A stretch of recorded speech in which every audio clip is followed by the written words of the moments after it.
Subscribe to our channel by clicking the subscribe button.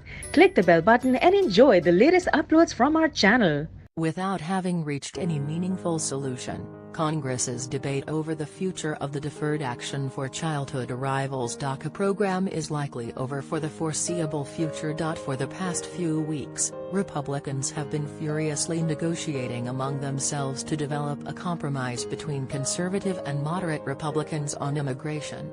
Last week, they failed, by a long shot. The bill, which was fairly conservative in policy, lost the support of every single Democrat and 112 Republicans. House conservatives voted against the Republican-led proposal en masse, making it clear that there's very little by way of Republican compromise that can receive their support. The final vote made it very obvious that we need to have a bipartisan solution, Representative Jeff Denham RCA, one of the leading moderates at the negotiating table, said after the bill failed to pass. There are a number of Republicans that will never be able to get to yes, and certainly there are Democrats that are willing to work with us for a solution. This is the second Republican immigration bill that's failed to pass the House in the past 2 weeks.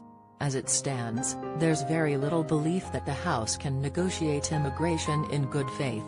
Democrats just saw the Republicans they'd worked with for months on bipartisan proposals abandon them for a conservative proposal that still failed. And centrist Republicans feel their conservative colleagues took them for a loop, convincing them to walk away from bipartisan talks, only to tank the final deal. The entire exercise seemed almost doomed from the start. Months away from a contentious midterm election that could dramatically alter the party power makeup of the House, DACA seems like the last immigration issue that will see a congressional solution. The attempt at a Republican compromise immigration bill was one championed by House Speaker Paul Ryan, conservatives, and moderate Republicans. It included a litany of conservative policy proposals, modeled after the White House's demands.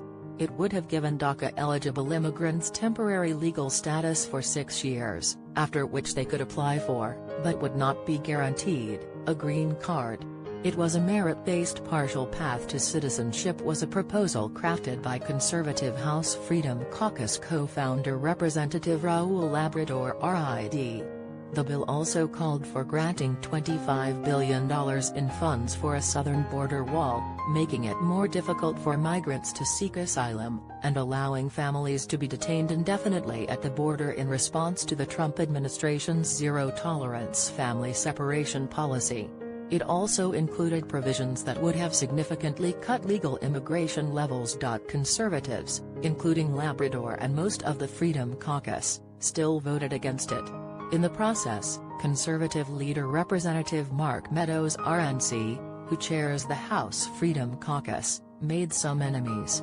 According to a Politico report, at the start of negotiations, Meadows lavished praise on moderate Republicans, convincing many that they would participate in a real compromise. But as a vote neared, conservatives' willingness to sign on to anything short of their demands unraveled. The Freedom Caucus people just kept negotiating themselves out of a deal. Representative Ryan Costello RPA, who had signed the discharge petition earlier this month, told Politico.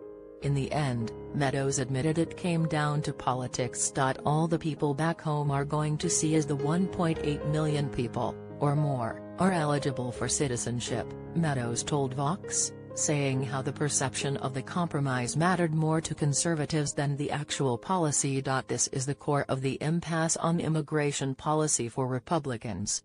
Conservatives, galvanized by Trump, a president who is known to espouse hardline immigration views, claiming migrants are infesting and invading the country, are unwilling to make any concessions.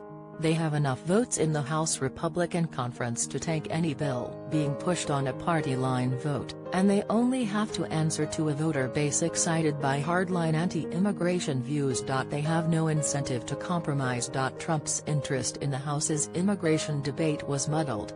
In the span of 2 weeks he came out against a Republican compromise immigration bill, expressed support for both the compromise and a more conservative version of the policy, told Republicans to stop wasting time with negotiations altogether, then hours before the vote endorsed the final GOP compromise. The Guardian's Ben Jacobs captured Trump's erratic positions in a tweet this weekend. But outside of the House's negotiations, Trump has made his ideological positions on immigration policy